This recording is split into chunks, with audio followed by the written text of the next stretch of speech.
വിശേഷങ്ങള് എല്ലാവരും സുഖം തന്നെയെന്ന് വിശ്വസിക്കുന്നു. ഞങ്ങളുടെ സുഖമായിരിക്കുന്നു. അപ്പൊ ഓണം പ്രിപ്പറേഷൻസ് ഒക്കെ അവിടെ വരെയായി.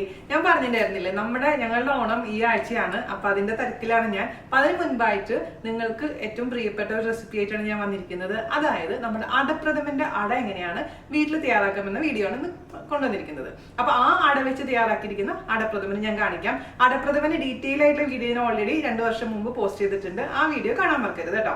അപ്പൊ കഴിഞ്ഞ വർഷം ഓണത്തിന്റെ സമയത്ത് ഞാൻ പോസ്റ്റ് ചെയ്തിട്ടുണ്ടായിരുന്നത് നമ്മുടെ പാലടയുടെ അട എങ്ങനെയാണ് വീട്ടിൽ തയ്യാറാക്കാമെന്ന വീഡിയോ ആയിരുന്നു. അപ്പൊ ഈ 2 വീഡിയോ കാണാൻ മറക്കരുത്. അതുപോലെ തന്നെ നമ്മുടെ പ്ലേലിസ്റ്റ് ഓണം പ്ലേലിസ്റ്റും നോക്കിയിട്ട് ഓണം പ്രിപ്പറേഷൻസ് സ്റ്റാർട്ട് ചെയ്യാനും മറക്കരുത്. അപ്പോൾ ഒട്ടും താമസിച്ചിട്ട് നമുക്ക് എങ്ങനെയാണ് രുചികരമായ അട എളുപ്പത്തിൽ വീട്ടിൽ തയ്യാറാക്കാം എന്ന് നോക്കിയിട്ട് വരാം. ഓക്കെ, അപ്പോൾ അട ഉണ്ടാക്കാൻ വേണ്ടിയിട്ട് ഞാൻ ആദ്യം എടുത്തിരിക്കുന്നത് 1 കപ്പ് അരിപ്പൊടി. നമ്മളെ ഇടിയപ്പത്തിനൊക്കെ ഉപയോഗിക്കുന്ന പൊടിയില്ലേ, ഞാനിവിടെ പൊൻകതിർ ബ്രാൻഡാണ് ഉപയോഗിക്കുന്നത്. ഏത് ബ്രാൻഡ് വേണമെങ്കിലും ഉപയോഗിക്കാം. ഇത് നമ്മുടെ ഉണക്കലരിയില്ലേ, പായസം റൈസ് വെച്ചിട്ട് ഞാൻ ഉണ്ടാക്കി നോക്കിയിട്ടുണ്ടായിരുന്നു. ഞാൻ PC മെത്തേഡിലാണ് ചെയ്യുന്നത് കേട്ടോ. അപ്പോൾ ആ മെത്തേഡിൽ ചെയ്തപ്പോൾ എനിക്ക് കൂടുതൽ നന്നായി വന്നത് അരിപ്പൊടി വെച്ച് ചെയ്യുന്നതാണ്. അതുകൊണ്ടാണ് ഞാൻ നിങ്ങൾക്ക് ഇത് കാണിച്ചു തരുന്നത്. അല്ലെങ്കിൽ ഇലയിലൊക്കെ ആണെങ്കിൽ നന്നായിട്ട് വരും. പക്ഷെ ഇന്ന് ഞാൻ ചെയ്യാൻ പോകുന്നത് പ്ലേറ്റിലാണ്. പ്ലേറ്റിൽ വെച്ചപ്പോൾ അരിപ്പൊടിയാണ് ഏറ്റവും നന്നായി വന്നത് കേട്ടോ. അപ്പോൾ 2 ഞാൻ ചെയ്ത് നോക്കിയില്ല. അതുകൊണ്ടാണ് ഞാൻ പ്രത്യേകിച്ച് എടുത്ത് പറയുന്നത്. 2 ഞാൻ നോക്കിയിട്ടുണ്ടായിരുന്നു. അപ്പൊ പക്ഷെ ഞാൻ പാലട പായസത്തിന്റെ അട ചെയ്തപ്പോൾ നമ്മുടെ ഉണക്കലരി വെള്ളത്തിലിട്ടിട്ട് കുതിർത്തതിന് ശേഷം നന്നായി അരച്ചെടുത്തിട്ട് അത് ഇലയിൽ ഒഴിച്ചതിന് ശേഷം അണിഞ്ഞിട്ടാണ് സ്റ്റീം ചെയ്ത് എടുത്തിട്ടുണ്ടായിരുന്നത്. അതാണ് ശരിക്കും ട്രഡീഷണൽ ആയിട്ടുള്ള രീതി. പക്ഷേ എല്ലാവരുടെ അടുത്തും ഇല ഉണ്ടായിന്ന് വരില്ല. അപ്പൊ അതുകൊണ്ട് എല്ലാവർക്കും ചെയ്യാൻ പറ്റുന്ന ഈസി മെത്തേഡാണ് ഞാനിന്ന് ചെയ്യാൻ പോകുന്നത്. അപ്പോൾ പാലടയ്ക്കും സെയിം മെത്തേഡ് നിങ്ങൾക്ക് ഫോളോ ചെയ്യാം കേട്ടോ. അപ്പൊ ആ വീഡിയോന്റെ ലിങ്ക് ഞാൻ താഴെ തരാം, അത് കാണാൻ മറക്കരുത്. അപ്പൊ ഇതിലോട്ട് നമുക്ക് ഈ പറഞ്ഞിരിക്കുന്ന പോലെ ഇടിയപ്പത്തിന്റെ പൊടി ഇട്ട് കൊടുക്കാം. അപ്പോൾ അതിലോട്ട് നമുക്ക് ചേർത്ത് കൊടുക്കേണ്ടത് 1/2 ടീസ്പൂണോളം പഞ്ചസാര. എനിക്ക് ഈ റെസിപ്പി ഒരു ബ്ലോഗിൽ നിന്ന് കിട്ടിയതാണ് കേട്ടോ. അതിന്റെ ലിങ്ക് ഞാൻ താഴെ തരാമേ. കാരണം നിങ്ങൾക്ക് വേണ്ടിയിട്ട് ഈസി മെത്തേഡ് നോക്കി വന്നപ്പോഴാണ് ഈ ഒരു റെസിപ്പി എൻ്റെ കണ്ണിൽ വെട്ടത്. അപ്പോൾ എനിക്ക് കുറച്ച് നന്നായി തോന്നി. ഉണ്ടാക്കി നോക്കിയപ്പോൾ നല്ല പെർഫെക്റ്റ് ആയിട്ട് വരികയും ചെയ്തു. അപ്പോൾ ഇന്നും അതുപോലെ വരുമെന്ന് ഞാൻ വിശ്വസിക്കുന്നു. അപ്പോൾ ഇതിലോട്ട് നമുക്ക് ഇനി ചേർത്ത് കൊടുക്കേണ്ടത് 1/2 ടീസ്പൂൺ ഉരുക്കിയ നെയ്യ്. അതെന്തിനാണെന്നറിയാമോ? ഈ പ്ലേറ്റിൽ ഒട്ടിപ്പിടിക്കാതിരിക്കാൻ വേണ്ടിയിട്ടാണ് നമ്മൾ ഉരുക്കിയ നെയ്യ് 1/2 ടീസ്പൂൺ ഒഴിച്ചു കൊടുക്കാൻ പറയുന്നത്. അതിന് പരമായിട്ട് ഓയിൽ ഒഴിക്കാൻ പറ്റുമെന്ന് നിങ്ങൾ ചോദിക്കാൻ ചാൻസ് ഉണ്ട്. മേ ബി പറ്റുമായിരിക്കും. പക്ഷെ ഞാൻ എപ്പോഴും നെയ്യ് തന്നെയാണ് ഒഴിച്ചു കൊടുക്കാറുള്ളത്. ഇനി നമുക്കിതിലോട്ട് ആവശ്യത്തിന് വെള്ളം ഒഴിച്ചതിന് ശേഷം നല്ല ലൂസായി അങ്ങ് മിക്സ് ചെയ്തെടുക്കണം. നല്ല ലൂസാവണം കേട്ടോ. അപ്പോൾ അതിലോട്ട് എത്ര വെള്ളം ഞാൻ മൊത്തത്തിൽ ചേർത്തു എന്ന് ഞാൻ പറഞ്ഞു തരാം. ഒരുപാട് വെള്ളം ആദ്യം കോരി ഒഴിക്കരുത്. എപ്പോഴും നമ്മൾ കുറച്ച് വെള്ളം ഒഴിക്കുക, മിക്സ് ചെയ്യുക, പിന്നെ ഒഴിക്കുക. അങ്ങനെ മൊത്തത്തിൽ എത്ര വെള്ളം ഞാൻ ഇതിലേക്ക് ഉപയോഗിച്ചു എന്ന് അവസാനം പറഞ്ഞുതരാം. അപ്പൊ ഞാനിവിടെ നന്നായി മിക്സ് ചെയ്ത് കൊടുത്തിട്ടുണ്ട് കേട്ടോ. ഇതിലേക്ക് കറക്റ്റ് 1 ഗ്ലാസ് അരിപ്പൊടിക്ക് 1 ഗ്ലാസ് വെള്ളമാണ് ഞാൻ ഒഴിച്ചിരിക്കുന്നത്. ഞാൻ പറഞ്ഞില്ലേ, ഇപ്പോൾ ഓരോ പൊടി അനുസരിച്ച് ചിലപ്പോൾ മാറ്റങ്ങൾ വരും. ഇതുപോലെ നല്ല ലൂസ് ആയിരിക്കണം. നല്ല തിക്ക് നാളികേരപ്പാലില്ലേ, അതിന്റെ ഒരു കൺസിസ്റ്റൻസി എന്ന് വേണമെങ്കിൽ പറയാം. മാത്രമല്ല നമ്മൾ ഉപയോഗിച്ചിരിക്കുന്ന വെള്ളം ചൂടുവെള്ളമല്ല, തണുത്ത വെള്ളമല്ല, നോർമൽ ടെമ്പറേച്ചറിലുള്ള വെള്ളമാണ് ഒഴിക്കേണ്ടത് കേട്ടോ. അത് മാത്രം ഒന്ന് ശ്രദ്ധിക്കുക. ഇനി നമുക്ക് എന്താ ചെയ്യേണ്ടതെന്ന് വെച്ചാൽ ഒരു സ്റ്റീലിന്റെ എന്തെടുക്കണം, പ്ലേറ്റ് എടുക്കാം. സ്റ്റീലിന്റെ പ്ലേറ്റ് എടുത്തിട്ടുണ്ടല്ലോ, ആ പ്ലേറ്റിലോട്ട് നമുക്ക് കുറച്ച് റെഡിയാക്കി വെച്ചിരിക്കുന്ന ഈ കൂട്ട് ഒഴിച്ചു കൊടുക്കുക. എന്നിട്ട് ഒരുപാട് വലിയ തിക്കായിട്ട് ലെയർ ആക്കാൻ പാടില്ല. അപ്പം എന്ന് വെച്ചാൽ നമ്മുടെ അടയുടെ കട്ടി ഒരുപാട് കൂടിപ്പോവും. അതുകൊണ്ട് തിന്നായിട്ടുള്ള ലെയർ ആവാനേ പാടുള്ളൂ. അപ്പോൾ സ്റ്റീൽ പ്ലേറ്റ് ആണ് ഞാൻ എപ്പോഴും ഉപയോഗിക്കുന്നത്. ഇതിൽ ഞാൻ മുറിച്ച് സ്റ്റീൽ പ്ലേറ്റിൽ നിറച്ച് കത്തിയുടെ പാടായി. അപ്പോൾ ഇതിൽ ഇനി നെയ്യൊന്നും തടവേണ്ട ആവശ്യമില്ല. ഞാൻ ആദ്യമായിട്ട് ചെയ്ത് നോക്കിയപ്പോൾ നെയ്യ് തടവിയിട്ടുണ്ടായിരുന്നു. പക്ഷെ നെയ്യ് തടവാണ്ട് നമുക്കിത് റെഡിയായി വരുന്നുണ്ട്. അപ്പോൾ ഇതിൽ നിന്ന് വിട്ടുവരാൻ വേണ്ടിയിട്ടാണ് നമ്മൾ ആദ്യമേ തന്നെ നെയ്യ് ഒഴിച്ചിട്ടുണ്ടായിരുന്നത് കേട്ടോ. ഇനി ഇതിലോട്ട് നമുക്ക് കുറച്ച് ഒഴിച്ചു കൊടുക്കാം. ഞാനിപ്പോൾ 4 ടേബിൾ സ്പൂൺ ഒഴിച്ചു കൊടുത്തിട്ടുണ്ട്. എല്ലാ ഭാഗത്തേക്കും ഒരേ തിക്നെസ് വരുന്ന പോലെ അങ്ങ് ചുറ്റിച്ചു കൊടുക്കാം. പിന്നെ ചില പ്ലേറ്റിന് ഒരു കുറച്ച് കുഴി വ്യത്യാസങ്ങളൊക്കെ ഉണ്ടാവും, ഇച്ചിരി കുണ്ടുണ്ടാവും നടുവിലത്തെ ഭാഗത്ത്. അത് കുഴപ്പമൊന്നുമില്ല. എന്നാലും ഇപ്പം 4 ടേബിൾ സ്പൂണാണ് ഞാൻ ഇതിലേക്ക് ഒഴിച്ചു കൊടുത്തിരിക്കുന്നത്. ഇനി നമുക്കിതൊരു സ്റ്റീമറിൽ വെക്കാം. ഞാനിപ്പോൾ ഇഡ്ഡലി പാത്രത്തിലാണ് ഇത് വെക്കാൻ പോകുന്നത്. ഒരു 10 മിനിറ്റോളം ഇതങ്ങ് സ്റ്റീം ചെയ്തെടുക്കാം കേട്ടോ. ഇത്ര എളുപ്പമാണ്. സ്റ്റീം ചെയ്തതിന് ശേഷം നിങ്ങൾക്ക് റിസൾട്ട് കാണുമ്പോൾ അത് മനസ്സിലാവും.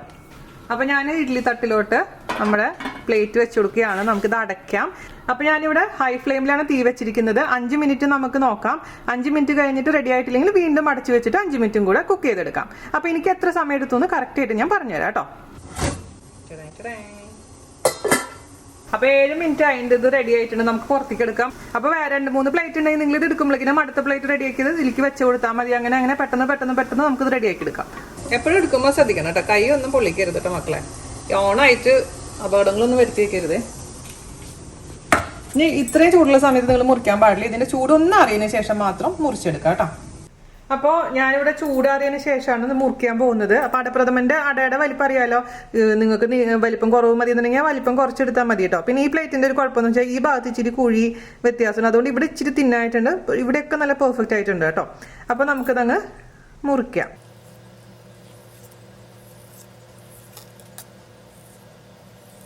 ഞാൻ കണ്ടുപിടിച്ചൊന്നുമല്ല കേട്ടോ, എനിക്ക് കിട്ടിയ അറിവ് നിങ്ങൾക്കൊന്ന് പകർന്നു തരുന്നു എന്ന് മാത്രം. ഓക്കെ, ഇനി നമുക്ക് ഇതിൽ നിന്ന് അടർത്തി എടുത്തതിന് ശേഷം വെള്ളത്തിലോട്ട് ഇട്ട് വെക്കണം. ഇപ്പോൾ നിങ്ങൾക്ക് നാളെയാണ് പായസം ഉണ്ടാക്കേണ്ടതെന്നുണ്ടെങ്കിൽ ഇന്ന് തന്നെ അടയെല്ലാം റെഡിയാക്കിയിട്ട് വെള്ളത്തിലിട്ട് വെക്കുക. അപ്പോൾ എന്നിട്ട് ഇപ്പോൾ കേടാവുന്നുള്ള പേടിയൊന്നും വേണ്ട, ഞാൻ ചെയ്യാറുണ്ട്, കേടാവൊന്നുമില്ല. നമ്മൾ വെള്ളം മാറ്റി കൊടുത്താൽ മതി. ഇപ്പോൾ ഇന്നിപ്പോൾ ഉച്ചയ്ക്ക് ചെയ്യുകയാണെന്നുണ്ടെങ്കിൽ ഈ വെള്ളത്തിലിട്ട് വെക്കേണ്ട, രാത്രി ആകുമ്പോൾ ആ വെള്ളം ഒന്ന് മാറ്റി കൊടുക്കാം. എന്നിട്ട് നിങ്ങൾക്ക് നാളെ രാവിലെ പായസം ഉണ്ടാക്കണമെന്നുണ്ടെങ്കിൽ ആ വെള്ളത്തിൽ നിന്ന് അട എടുത്തതിന് ശേഷം പായസം ഉണ്ടാക്കിയെടുക്കാം കേട്ടോ. അപ്പോൾ നമുക്കത് എങ്ങനെയാണ് ചെയ്യുന്നതെന്ന് നോക്കാം.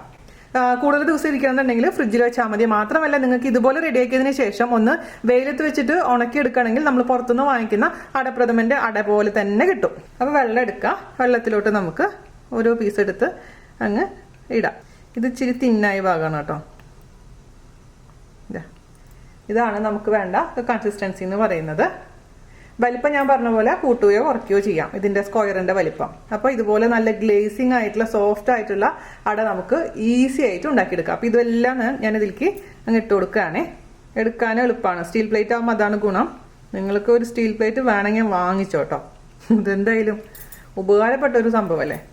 അപ്പോൾ ഇതുപോലെ മൊത്തത്തിൽ എടുത്ത് നമുക്കങ്ങ് വെള്ളത്തിലോട്ട് ഇട്ട് കൊടുക്കാം കേട്ടോ. അപ്പോൾ ബാക്കിയുള്ളത് ഇതുപോലെ ഉണ്ടാക്കിയെടുക്കുക. നമ്മുടെ അടപ്രഥമന്റെ അട കണ്ട കുട്ടികളെ, ഇങ്ങനെ ഇങ്ങനെ ഇങ്ങനെ എടുത്തിട്ട് നമ്മൾ അങ്ങോട്ട് വെള്ളത്തിൽ അങ്ങോട്ട് ഇട്ട് വെക്കണോ. ആ ഗ്ലേസിങ് നോക്കിയേ, നമ്മൾ ആ നെയ്യ് ചേർത്തിരിക്കുന്ന കാരണമാണ് അങ്ങനെ ഗ്ലേസിങ് വരുന്നത്, കണ്ടില്ലേ? ഇതുപോലെ ഇരിക്കണം. വളരെ ഈസി എന്ന് പറഞ്ഞാൽ വളരെ ഈസി. ആരും മിക്കവാറും പുറത്തുനിന്ന് അട വാങ്ങിക്കുന്ന എനിക്ക് തോന്നുന്നില്ല കേട്ടോ പ്രീതി, അല്ലേ? ശരിയാ. എപ്പോൾ വേണമെങ്കിലും നിങ്ങൾക്ക് അടപ്രഥമൻ ഉണ്ടാക്കാം. ശർക്കര ഉണ്ടെങ്കിലും തേങ്ങാപ്പാൽ ഉണ്ടെങ്കിലും പിന്നെ ഈ അട നമുക്ക് ഉണ്ടാക്കി അങ്ങ് എടുക്കാം. മലയാളികളുടെ വീട്ടിലെല്ലാവരുടെ വീട്ടിലും പ്ലേറ്റ് കാണും. അപ്പോൾ അല്ലെങ്കിൽ നിങ്ങൾക്ക് ട്രഡീഷണൽ വേ ചെയ്യണമെങ്കിൽ ഞാൻ പറഞ്ഞ പോലെ മറ്റേ രീതിയിൽ തന്നെ ചെയ്തോളൂ. അപ്പോൾ എന്തായാലും ഇത് സൂപ്പർ ഈസിയാണ് അട ഉണ്ടാക്കിക്കൊണ്ടിരിക്കുന്നത്. അപ്പോൾ ഒരു കാര്യം പറയാൻ മറന്നുപോയെന്ന് വെച്ചാൽ ഓരോ പ്രാവശ്യം നിങ്ങൾ അട ഉണ്ടാക്കുമ്പോഴും അതായത് ഒഴിച്ചു കൊടുക്കുമ്പോഴും നന്നായിട്ട് ഇളക്കാൻ മറക്കരുത്. കാരണം ഇതിന് താഴെ ഇങ്ങനെ കട്ടി കൂടി ഉണ്ടാവും, മുകളിലത്തെ ഭാഗം വെള്ളം പോലെ ഉണ്ടാവും. അപ്പോൾ എപ്പോഴും നന്നായിട്ട് മിക്സ് ചെയ്തതിന് ശേഷം മാത്രം നമ്മൾ പ്ലേറ്റിലോട്ട് ഒഴിച്ചു കൊടുക്കുക കേട്ടോ. പിന്നെ ഓരോ പ്ലേറ്റ് അനുസരിച്ചും ഓരോരുത്തരുടെ കയ്യിലുള്ള പ്ലേറ്റ് അനുസരിച്ചും ഇതിൽ ഒഴിക്കുന്ന സ്പൂണിന്റെ എത്ര ടേബിൾ സ്പൂൺ എന്നുള്ള കണക്ക് മാറ്റം വരും. അതൊന്ന് ശ്രദ്ധിച്ചാൽ മതി. ആ തിക്നെസ് നിങ്ങൾ കണ്ടല്ലോ, അത് മാത്രം ഒന്ന് നോക്കുക കേട്ടോ. അപ്പോൾ ഞാനിവിടെ ശർക്കര ഉരുക്കി വെച്ചിട്ടുണ്ട് കേട്ടോ. ഇപ്പോൾ ഒരു 1/2 കിലോ ശർക്കരയാണ് ഉരുക്കിയിരിക്കുന്നത്. ഇത് നമുക്ക് മുഴുവനും ഒരുമിച്ച് ആദ്യം ഒഴിക്കണ്ട, നമുക്കിതിന് 1/4 ഭാഗം ഒഴിച്ച് നോക്കാം. എന്നിട്ട് മധുരം കുറവ് പോലെ തോന്നുന്നുണ്ടെങ്കിൽ നമുക്ക് അവസാനം പിന്നെ ഒഴിക്കാം. കാരണം ഒരുപാട് ശർക്കര ഒരുമിച്ച് ഒഴിക്കുകയാണെന്നുണ്ടെങ്കിൽ ചിലപ്പോൾ മധുരം കൂടിപ്പോവും. പിന്നെ മധുരം കൂടിയിട്ട് പിന്നെ നമുക്കൊന്നും ചെയ്യാൻ പറ്റില്ല. അതുകൊണ്ട് ഉപ്പും മധുരവും ഒക്കെ നമ്മൾ എപ്പോഴും ഇടും, ആദ്യം തന്നെ ഒരുമിച്ച് ഒഴിക്കരുത്. ഞാനിതിലേക്ക് 1 ഗ്ലാസ് വെള്ളം ഒഴിച്ചിട്ട് ഉരുക്കി വെച്ചിരിക്കുന്ന ശർക്കരയാണ് കേട്ടോ. അപ്പോൾ 1/4 ഭാഗം മാത്രമേ ഞാൻ ഒഴിച്ചു കൊടുത്തിട്ടുണ്ട് ശർക്കര ഉരുക്കിയതിന്റെ. അതിലോട്ട് നമുക്ക് നമ്മൾ എടുത്തു വെച്ചിരിക്കുന്ന അടയുടെ പീസസ് ഇട്ട് കൊടുക്കാം. 1 കപ്പ് അരിപ്പൊടി വെച്ചിട്ടുള്ള അടയിൽ ഉണ്ടാക്കിയിരുന്നു, അതിൽ നിന്ന് 1/4 ഭാഗം ഞാൻ എടുത്തിട്ടുണ്ട്. മൊത്തത്തിൽ എടുത്തിട്ടില്ല, ഞാൻ ഒരുപാട് പായസം ഉണ്ടാക്കുന്നില്ല. അതുകൊണ്ട് ഞാനിവിടെ 1/4 ഭാഗം നമ്മൾ തയ്യാറാക്കിയിരിക്കുന്ന അടയിൽ നിന്ന് 1/4 ഭാഗം മാത്രമേ എടുത്തിട്ടുള്ളൂ. വെള്ളത്തിൽ ഇട്ടതിന് ശേഷം ഫ്രിഡ്ജിൽ വെച്ചാൽ മതിയാവും കേട്ടോ. എന്നിട്ട് അല്ലെങ്കിൽ ഞാൻ പറഞ്ഞ പോലെ ഉണക്കി എടുത്ത് നമുക്ക് സൂക്ഷിച്ചെടുത്ത് വെക്കാം. അപ്പോൾ ഈ അട, ഒട്ടും വെള്ളമില്ലാത്ത അട, നമുക്ക് ഈ ശർക്കര പാനിയിലോട്ട് ഇട്ട് കൊടുക്കാം. അപ്പോൾ നമുക്ക് ഇതിലെ ആ ശർക്കരയുടെ തിക്നെസ് ഉണ്ടല്ലോ, ഈ ശർക്കര പാനിയുടെ തിക്നെസ് ഒന്ന് കുറയണ വരെ, അതായത് ഇച്ചിരി കട്ടിയാവുന്ന വരെ നമുക്ക് അതിൽ ഇട്ടതിന് ശേഷം കുക്ക് ചെയ്യണേ, അത് മറക്കരുത്. അപ്പൊ ഇത് നന്നായിട്ടൊന്ന് തിക്കാവട്ടെ, ഒന്ന് കുറുകട്ടെ. അടയുടെ പശപ്പ് മാറാൻ വേണ്ടിയിട്ടാണ് നമ്മൾ വെള്ളത്തിലിട്ട് വെക്കാൻ പറയുന്നത്. അതിനുശേഷം നന്നായിട്ട് നല്ല വെള്ളത്തിൽ വാഷ് ചെയ്തെടുക്കാൻ മറക്കരുത് കേട്ടോ. അപ്പൊ നമ്മുടെ ശർക്കരയും അടയും തമ്മിൽ നന്നായി യോജിച്ചിട്ടുണ്ട് കണ്ടോ, നല്ല തിക്കായി വന്നിട്ടുണ്ട്. ഇതിലോട്ട് നമുക്ക് 4 ഗ്ലാസോളം 3-ാം പാൽ ഒഴിച്ചു കൊടുക്കാം. ഇനി കുറച്ച് കഴിഞ്ഞിട്ട് നമുക്ക് 3 ഗ്ലാസ് 2-ാം പാൽ ഒഴിച്ചു കൊടുക്കണം. ഞാനിവിടെ എടുത്തിരിക്കുന്നത് 3 തേങ്ങയാണ്. അപ്പോൾ ഇതിന്റെ ഡീറ്റെയിൽസ് ഒക്കെ, അതായത് തേങ്ങാപ്പാൽ എങ്ങനെ എടുക്കുന്ന വിധങ്ങളൊക്കെ ഞാൻ ഡീറ്റെയിൽ ആയിട്ട് നമ്മുടെ ആദ്യത്തെ അടപ്രഥമ വീഡിയോയിൽ പറയുന്നുണ്ട്. ഇത് പെട്ടെന്ന് ചെയ്യാനാണ് ഞാൻ ഉദ്ദേശിക്കുന്നത്, അതുകൊണ്ട് ഇങ്ങനത്തെ ഡീറ്റെയിൽസ് ഒന്നും ഇതിൽ ഞാൻ പറയുന്നില്ല കേട്ടോ. അപ്പോൾ ഇത് എന്തായാലും ഒന്ന് തിളച്ച് ഇച്ചിരി ഒന്ന് വറ്റട്ടെ. അതിനുശേഷം നമുക്ക് ഇതിലേക്ക് വീണ്ടും പാൽ ഒഴിച്ചു കൊടുക്കാം. 3-ാം പാൽ ഒഴിച്ചതിന് ശേഷം ഒന്ന് കുറുകി വന്നിട്ടുണ്ട് കേട്ടോ. അതിലോട്ട് നമുക്ക് 2-ാം പാൽ ഒഴിച്ചു കൊടുക്കാം. ഞാൻ ചില സമയത്ത് മടിയുള്ള സമയത്ത് 2-ാം പാലും 3-ാം പാലും ഒരുമിച്ച് തന്നെ എടുക്കാറുള്ളത് കേട്ടോ. അപ്പോൾ 7 ഗ്ലാസോളം പാൽ ഒരുമിച്ച് ഒഴിച്ചു കൊടുത്തു കഴിഞ്ഞാൽ ഇച്ചിരി അധികം സമയം ഇരുന്ന് ഒന്ന് ഇളക്കി കൊടുത്താൽ മതി. ഇത് ഇളക്കാൻ മറക്കരുത്, ഇടയ്ക്കിടയ്ക്ക് ഒന്ന് ഇളക്കണേ. ഇനി ഇതും ഒന്ന് തിക്കാവുന്ന സമയത്ത് നമുക്ക് ഇതിലോട്ട് ഒന്നാം പാൽ ഒഴിച്ചു കൊടുക്കണം. ഈ സമയത്ത് ഞാൻ ഇതിലേക്ക് ചേർത്ത് കൊടുക്കാൻ പോകുന്നത് ഒരു നുള്ളു ഉപ്പാണ്. ഉപ്പ് എന്ന് പറയുമ്പോഴും മധുരത്തിന് ബാലൻസ് ചെയ്യാൻ വേണ്ടിയിട്ടാണ് ഉപ്പ് ചേർക്കുന്നത്. ഒരു നുള്ളു ഉപ്പ് ചേർത്ത് കൊടുക്കാം. ഞാൻ കഴിഞ്ഞ ദിവസം ട്രൈ ചെയ്ത സമയത്ത് ഇതിലേക്ക് ചക്ക വരട്ടിയതില്ലേ, അത് ഫ്രീസറിൽ ഇരിപ്പുണ്ടായിരുന്നു, നാട്ടിൽ നിന്ന് കൊണ്ടുവന്ന അത് കുറച്ച് ചേർത്തിട്ടുണ്ടായിരുന്നു. അപ്പോൾ പ്രത്യേക രുചിയായിരുന്നു കേട്ടോ. ചക്ക പായസവും അടപ്രഥമൻ ഒരുമിച്ച് മിക്സ് ആയപ്പോൾ ഒരു പ്രത്യേക രുചിയായിരുന്നു. നിങ്ങൾക്ക് വേണമെങ്കിൽ ട്രൈ ചെയ്യാവുന്നതേ ഉള്ളൂ കേട്ടോ. അപ്പോൾ ഇത് നന്നായിട്ടൊന്ന് കുറുകട്ടെ കേട്ടോ. അപ്പോൾ നമ്മൾ ഇത് കുറുകി ഓക്കെ ആവാറായിട്ടുണ്ട്. ഒരു 5 മിനിറ്റും കൂടെ കഴിഞ്ഞ് നമുക്ക് ഇതിലോട്ട് കട്ടി തേങ്ങാപ്പാൽ ഒഴിക്കാം കേട്ടോ. എനിക്ക് ഈ നാട്ടില് അടപ്രഥമൻ ഉണ്ടാക്കിയതാണ് ഓർമ്മ വരുന്ന വീഡിയോ എടുക്കാൻ വേണ്ടിയിട്ട്. കുട്ടമ്പായി എല്ലാവരുമായിട്ട് രാത്രി ഞങ്ങൾ ഉണ്ടാക്കിയത്. അപ്പൊ നിങ്ങൾ ഈ സമയത്ത് ഇതിന്റെ മധുരം നോക്കിയിട്ട് മധുരം കുറവ് പോലെ തോന്നുകയാണെങ്കിൽ കുറച്ചും കൂടെ ബാക്കിയുള്ള ശർക്കരപ്പാനി ഒഴിച്ചോളൂ കേട്ടോ. ഞാൻ പറഞ്ഞില്ലേ നമ്മൾ കുറച്ച് ബാക്കി എടുത്ത് വെച്ചിട്ടുണ്ട്. അപ്പൊ നമുക്ക് ഇതിലേക്ക് ഒന്നാം പാലായിട്ടുള്ള 1.5 കപ്പ് പാൽ ഒഴിച്ചു കൊടുക്കാം കേട്ടോ. എന്നിട്ട് ജസ്റ്റ് ഒന്ന് ചൂടായാൽ മാത്രം മതി. ഇനി ഇത് തിളപ്പിക്കാൻ പാടില്ല, അത് ശ്രദ്ധിക്കുക. ചൂടായതിനു ശേഷം നമുക്കിതങ്ങ് ഓഫ് ചെയ്ത് വെക്കുക. ഇപ്പൊ നോക്കുമ്പോൾ ഇച്ചിരി ലൂസ് പോലെ ഉണ്ടാവും, പക്ഷെ തണുത്ത് കഴിഞ്ഞാൽ കറക്റ്റ് കൺസിസ്റ്റൻസി ആയിരിക്കും. ഇപ്പൊ ലൈറ്റ് കളറാണ് തോന്നുന്നത്, പക്ഷെ ഇച്ചിരി കഴിയുമ്പോൾ ഡാർക്ക് ഷെയ്ഡ് വന്നോളൂ കേട്ടോ പായസത്തിന്. അപ്പൊ ഒന്ന് ചൂടായി കഴിഞ്ഞാൽ നമുക്കങ്ങ് ഓഫ് ചെയ്യാം. ഇനി ഇതിലേക്ക് നമുക്ക് ചേർത്ത് കൊടുക്കേണ്ടത് ചുക്കുപൊടിയും അതുപോലെ തന്നെ ഏലക്കപ്പൊടിയാണ് കേട്ടോ. പിന്നെ ചിലവർ ജീരകം പൊടിച്ചത് ചേർക്കാറുണ്ട്, പക്ഷെ ഞാൻ ജീരകം ചേർക്കുന്നില്ല ഇതില്. ഓൺലി ചുക്കുപൊടി ആൻഡ് കാർഡമം പൗഡർ, ഏലക്കപ്പൊടി. നമുക്ക് ഓഫ് ചെയ്യാം കേട്ടോ. ചുക്കുപൊടിയൊക്കെ നമുക്കൊരു 1/4 ടീസ്പൂൺ എന്നുള്ള കണക്കിൽ ചേർത്ത് കൊടുക്കാം. മിക്സ് ചെയ്യാം. അതുപോലെ തന്നെ നമുക്ക് ഏലക്കപ്പൊടി 1/4 ടീസ്പൂൺ ചേർത്ത് കൊടുക്കാം. പിന്നെ ഞാൻ പറഞ്ഞ പോലെ ജീരകത്തിന്റെ പൊടി വേണമെന്നുണ്ടെങ്കിൽ ജീരകത്തിന്റെ പൊടിയും ചേർക്കും. മിക്സ് ചെയ്യാം. എന്നിട്ട് ഞാനിപ്പോൾ ഇതിന്റെ മധുരം നോക്കട്ടെ. മധുരം കുറവ് പോലെ തോന്നുന്നുണ്ടെങ്കിൽ നമുക്ക് ഇതിലോട്ട് കുറച്ചും കൂടെ ശർക്കരപ്പാനി ഒഴിച്ചു കൊടുക്കാം. അടയൊക്കെ കണ്ട അങ്ങനെ കിടപ്പുണ്ട്, ഒരു കുഴപ്പമില്ല. നമ്മൾ അടക്കി ഞാൻ ടേസ്റ്റ് നോക്കട്ടെ. മധുരം നോക്കാൻ വേണ്ടിയിട്ട് നമുക്ക് ഇതുപോലെ കുറച്ചങ്ങ് എടുക്കാം. താഴെ പോവും.